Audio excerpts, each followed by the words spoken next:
Anupama multi speciality hospital plus Maharajganj charitable blood centre के नाम से, जो कि इलाज के लिए है। और बहुत सारे मैसेजेस भी आते हैं, मैं तो वहाँ नहीं जा पाती, मेरे शोज रहते हैं तो मैं वहाँ नहीं जा पाती, पर वहाँ सारे लोग हैं जो हमेशा मुझे बताते रहते हैं कि दीदी आज ये लोग आए थे, आपको पूछ रहे थे। बड़ा अच्छा लगता है। और मैं तो सभी को चाहूंगी कि जिनके पास भी है, जो कुछ कर सकते हैं, वो जरूर ऐसा काम करें जिससे लोगों का भला हो। बाकी माता रानी सब पे अपना कृपा बनाए रखे। बाकी आइए राहुल भैया, खाली चश्मे लगाइएगा जी। और पीछे कुर्सी भिजवा दीजिए भाई, गोलू बैठे हैं, गोलू राजा, तो पीछे कुर्सी भिजवा दीजिए आप, पीछे कुर्सी भिजवाइए। अनुपा जी बहुत बढ़िया, क्या मुकम्मल इंसान गाता है। एक लाइन मुझे याद आता है कि क्या मुकम्मल वो इंसान गाता है, वो कभी कभी शमशान गाता है, और जब भी अनुपमा गाती हो तेरे साथ पूरा हिंदुस्तान गाता है। तो इनके लिए जोरदार तालियां बजाइए, फिर कुछ सुनिए अनुपमा। एक बड़ा सुंदर गीत है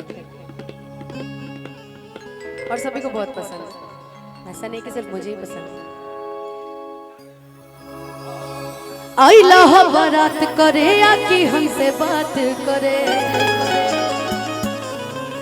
मांगे में मोबाइल नंबर लगाता हाथ धरे, कि गोरी भूला छाड़ी बाड़ू पापा के पारी बाड़ू, कि गोरी भूला छाड़ी बाड़ू पापा के पारी बाड़ू। ये गाना पवन जी के संगे आइल रहे हमार, गाना याद बनू कि कच कच मारा तरुआ पियर फराक वाली। अभी हाल फिलहाल में को गाना बहुत बज रहा बा, ए बाबी गोली चलवा दे की गाड़ी उड़ा दी, आज हयारवा के शादी, आज हयारवा के शादी।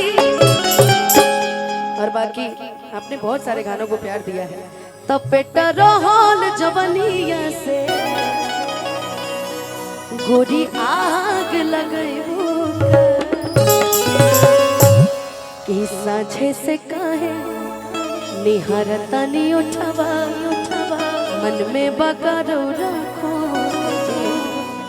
खाली दुनाली से बात करता नी, लगे धराई बुना नोट जी, कि चला साथ हमारा देहब चार कमरा, एक पेट कर पेट बिछवना फिर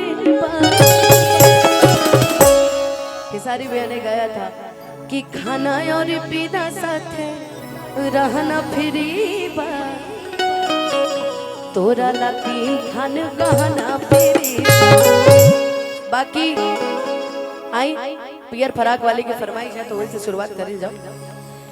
आइला हा बारात करे या कि हमसे बात करे, मांगे में मोबाइल नंबर लगातार हाथ धरे, कि गोरी फूला छाड़ी बाड़ू पापा के पारी बाड़ू, अलग अलू पसारे लूटा पियर फराक वाली, चका चमारा तरुआ पियर फराक। आइला हो बारात करे या कि हमसे बात करे, बारात करे या कि हमसे बात करे, मांगे में मोबाइल नंबर लगातार हाथ धरे, मोबाइल नंबर लगातार हाथ धरे, गोरी फूला छाड़ी बाड़ू पापा के पारी बाड़ू, गोरी फूला छाड़ी बाड़ू पापा के पारी बाड़ू, लगलू पसारे लूटा पियर फराक वाली, पियर फराक वाली। एगो लड़की के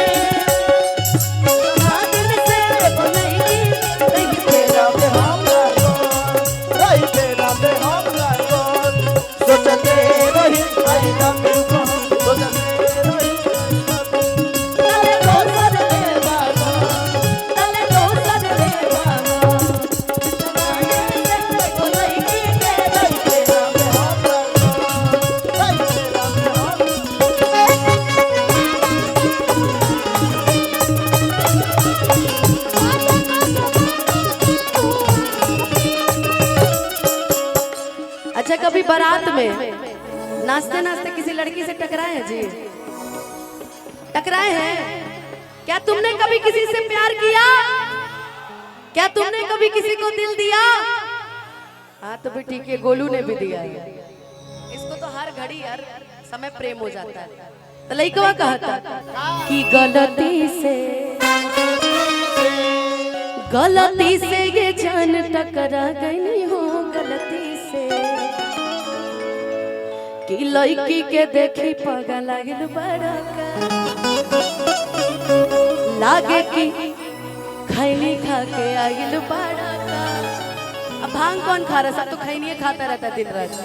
अच्छा खैनी ऐसी चीज है ना कि आदमी दूसरे से भी मांग लेता है। ए भैया बात तनी सदाना कि कहरत सारा बाड़ू अब तवारा बाड़ू कि कहरत सारा बाड़ू हमके बुझा तवारा बाड़ू अब भड़केलू कैलो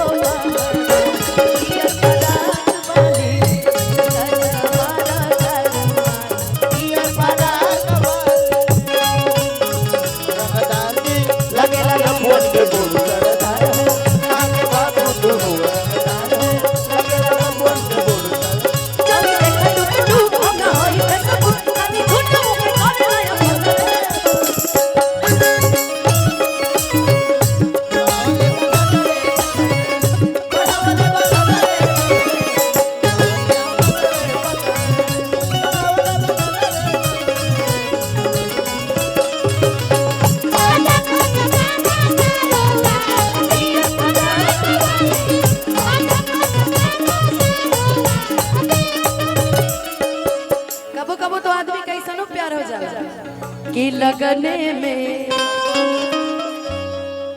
देखिए इस लगन में भी सबका ब्याह हो गया, फिर 3 लोग कुंवारे रह गए हैं। राहुल गांधी, ठीक है, सलमान खान और अनुपमा यादव। ए भाई लाइट को वाइट करो यार, फरमाइशी का फरमाइश है, लाइट को वाइट किया जाए। फिर हम 3 कुंवारे रह गए यार, लेकिन अगले साल ब्याह कर लेंगे। रुको फरमाइश है, तुम्हारे कहने ब्याह कर लेंगे। क्या ब्रिजेश भैया सही है ना? कि लगने में हमर हो जा तू जाने यही अगने में, लगने में हमके पटवेला तू फूलवे से मारब चला के रसगुलवे से कि आगे आगे आंसू खई हैं पीछे पीरियां सुपई है कि आगे आगे आंसू खई है। देखिए पापा की रियल परियां यहाँ खड़ी है। ये लोग पापा की परी, आप लोग पापा के मगरमच्छ हैं। हाँ तो आप लोग परी थोड़ी कहलाएंगे। देखिए अच्छा इसमें से कितने लोग पापा की परियां हैं जरा बताना। पापा की परी कौन कौन है? पापा की परी कौन कौन है? कौन कौन है?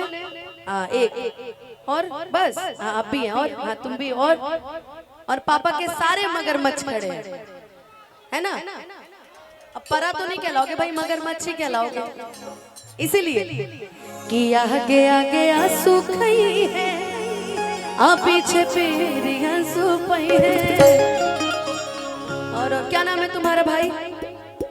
क्या नाम है? अरे बोल रे पगला। सोनू। सोनू तोरा हमरा पे भरोसा का है? ये कोई गाना आया था ना? हाँ तो सोनू के लिए कहना है कि सोनू के मान दिहलूगा यार परा